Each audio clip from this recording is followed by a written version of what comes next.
నమస్కారం అండి. శ్రీమణిలకు స్వాగతం సుస్వాగతం అండి. పెసరపప్పు చారుకి కావాల్సిన పదార్థాలండి. ఇదిగోండి, ఒక ఉల్లిపాయ నిలువు సీరుకోవాలి కొంచెం లావుగానే. అలాగే బెండకాయ ముక్కలు, టమాటా ముక్కలు, పచ్చిమిర్చి, ఒక వంకాయ, కొద్దిగా చింతపండు, అలాగే పసుపు, ఉప్పు, కారం. ఇదిగోండి, ఇలా వాటర్ పెట్టుకుని అవి మరుగుతున్నాయి చూసారా వాటర్. ఉల్లిపాయ ముక్కలు, నేను ఒక లోటాన్ని నీళ్లు పెట్టుకున్నానండి. అలాగే ఒక టమాటా,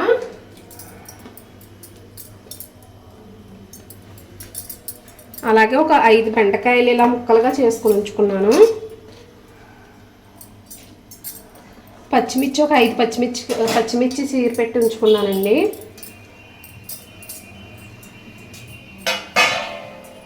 అలాగే వంకాయ ముక్కలు,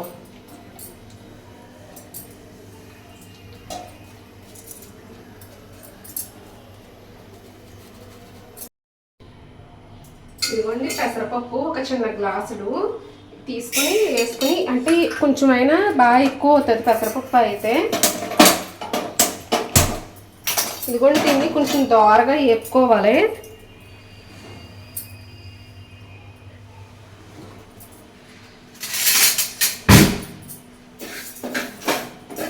లైట్గా దోరగా వేపేసుకుని కడిగేసి ఒక గ్లాస్కి 3 గ్లాసులు నీళ్ళు వేసుకుని, ఇందులో చిన్న గ్లాస్తో కదండి పెసరపప్పు ఎక్కువ అవుతుంది.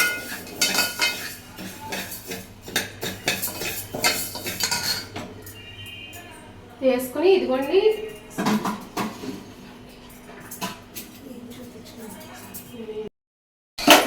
ఇలా దోరగా వేగింది కదా, వీటిని కడిగేసి కుక్కర్ పెట్టేసుకోవాలి. 3 గ్లాసులు వాటర్ వేసి కడిగేసి శుభ్రంగానే 3 గ్లాసులు వాటర్ వేసి ఇది ఒక 3 విజిల్స్ వేయించుకుంటే మెత్తగా ఉడికిపోయి ఉంటుంది. పెసరపప్పు చాలా ఫాస్ట్గా ఉడుకుతుందండి, కందిపప్పులా కాదు.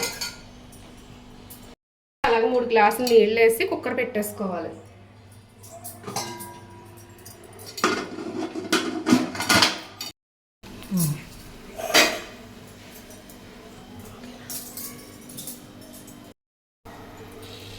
వేసుకుని ఉడకబెట్టుకుని ఒక పావు గంట సేపు ఉడకబెట్టుకుని, అలాగే పెసరపప్పు కూడా విజిల్స్ ఒక 3 విజిల్స్ అయ్యాక ఈ 2 కలిపేసుకోవాలండి. కలిపేసుకుని చింతపండు పులుసు అనేది ఆప్షన్, మీ ఇష్టం. కొంచెం అదే నేనేంటంటే నాకు రుచిగా అనిపిస్తుందని చింతపండు పులుసు కూడా పిండుకుంటాను. వేసుకోకపోయినా పర్వాలేదు చింతపండు పులుసు.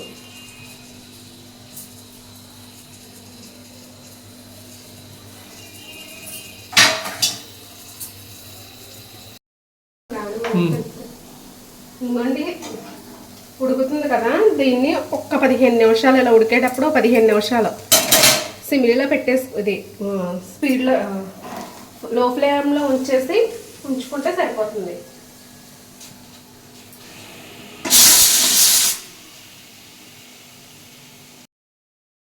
ఇదిగోండి ఉడికిపోయింది కదా, ఇంకా పప్పు కూడా ఇలా మెత్తగా అయిపోయింది 3 విజిల్స్ పెట్టేసరికి.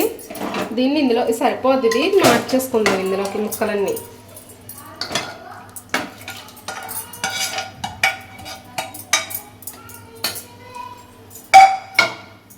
ఇందులో చింతపండు పులుసు పిండేసుకుందామండి.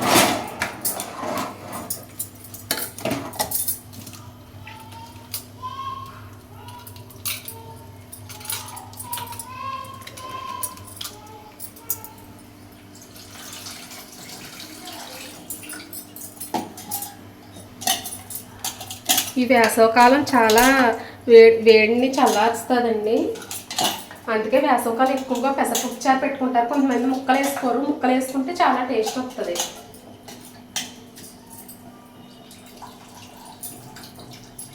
కొంచెం చాలా చింతపండు పులుసు అండి. ఇది ఉడికేటప్పుడు ఇందులో ఉప్పు, కారం, పసుపు వేసుకోవాలి.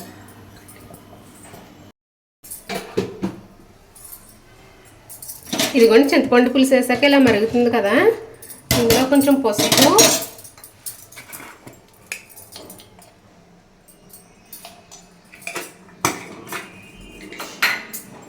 ఒక 2 స్పూన్లు ఉప్పు,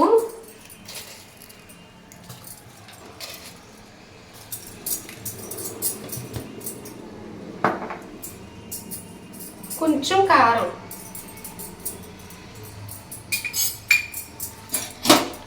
వేసి 1 నిమిషం మరగనివ్వాలి.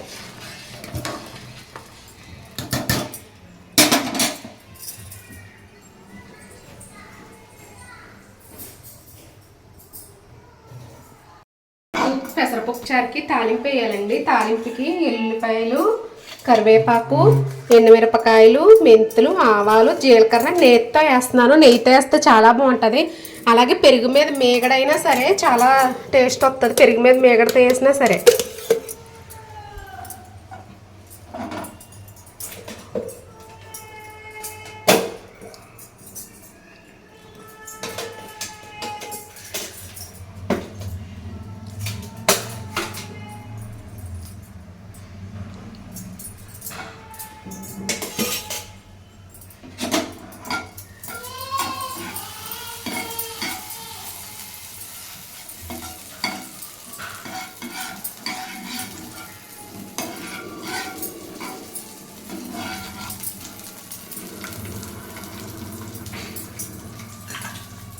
ముందుగా కొన్ని ఎల్లుల్లిపాయ ముక్కలు,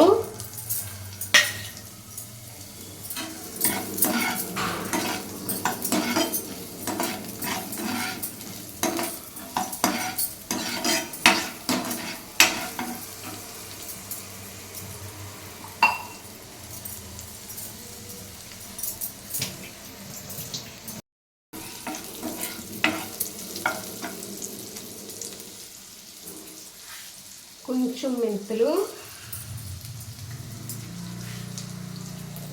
కొన్ని ఆవాలు, కొంచెం జీలకర్ర, అలాగే కరివేపాకు,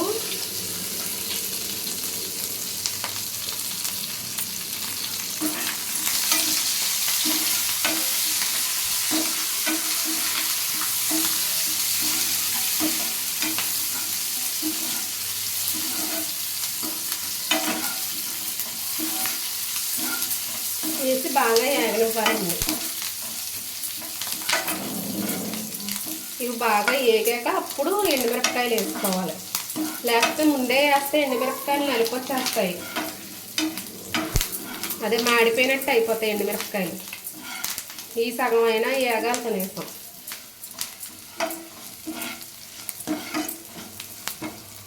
ఇవి ఏగినాయి కదండి. ఇప్పుడు కొన్ని ఎండుమిరపకాయలు,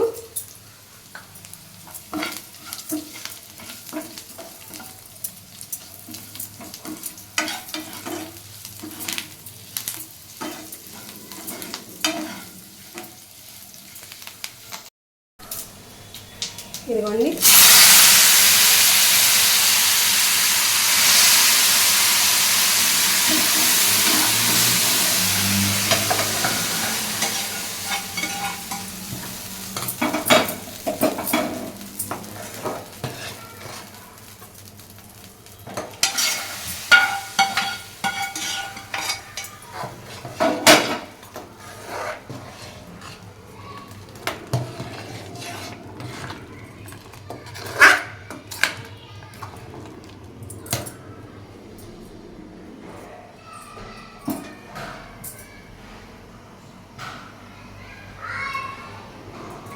నేను వేసినవన్నీ కరెక్ట్గా సరిపోయాయండి. ఉప్పు, కారాలు, పసుపులు.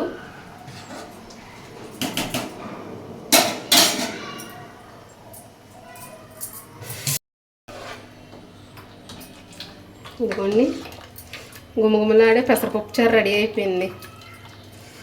ఎంత స్మెల్ వస్తుందో చూడండి, ఎంత మంచి రుచి స్మెల్.